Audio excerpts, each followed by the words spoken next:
I ain't gonna do too much talking about this one. Just watch. Story today, the ninth member of the NYPD to die by taking his own life, sending shockwaves across the city. That officer found dead at his home in Queens. This latest tragedy adding yet another name to a growing list. News 12 Brooklyn's Laura Hafley has more. 9 NYPD police officers this year, 7 since June, and 2 just this week. Suicide within the force becoming a disturbing trend. I think about having to respond to shootings and homicides and people hit by trains and people hit by vehicles. And think about that, what that does to a police officer. 25-year NYPD veteran Robert Echeverria killed himself at his home in Queens Wednesday night, and just one day before him, Johnny Rios, who had 7 years in the department, did the same in Yonkers. It's supposed to be tough, and that's okay. It comes with the line of work, but where's the outlet for that? Brooklyn Borough President Eric Adams, a former NYPD officer himself, is now demanding the city take a closer look at how best to train officers, writing in part, I, along with the PBA, am calling on Mayor de Blasio and Commissioner O'Neill to implement training for officers on meditation and mindfulness practices, the same way we train them to use weapons. Mayor de Blasio took to Twitter yesterday to address the recent string of suicides as well, writing, tonight our city mourns a tragedy. We won't let anyone struggle alone. I want every one of New York's finest to know we are here for you. We value you. Help is available. Please reach out. Robert Echeverria and Johnny Rios have now been added to a tragic list of NYPD officers who've taken their lives in the last year, a list an entire city hopes won't get any longer. In Queens, Laura Hafley, News 12.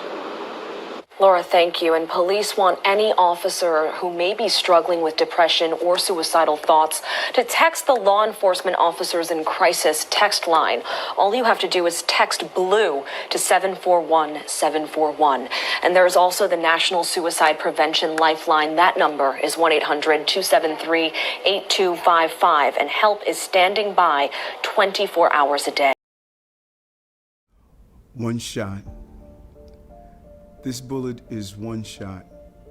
We may think we only have this one shot, but don't use this one shot to miss out on the many others you have. We were trained to protect and support the community in need, but we may not know we need support. For me, I needed my family, my friends, and my community. I began to overcome the stigma of seeking help, going beyond the idea that it makes you less of a person. And I know what some of you may think, but getting help won't go in your file, and there are organizations you can trust like Papa. For me, it was meditation, and it continues in my life today to protect my mind and my body. Because no matter how physically strong you may be, the kind of mental strength required to witness and ingest hatred, violence, and stress in this career takes its toll on you. When I looked down at this one shot, I started to process that this one shot wasn't what I needed to fix anything in my life. Instead, it would ruin all the other shots I had.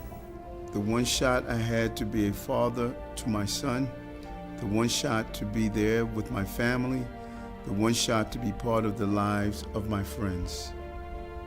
During my turbulent law enforcement career, we may not have agreed on everything, but I'm here to tell you that this is the moment to make a decision, not just for yourself, but for your loved ones. Because this bullet isn't the one shot you need to fix anything. The one shot you need is in you, to not miss any shots in life. When Dad got help, it helped me.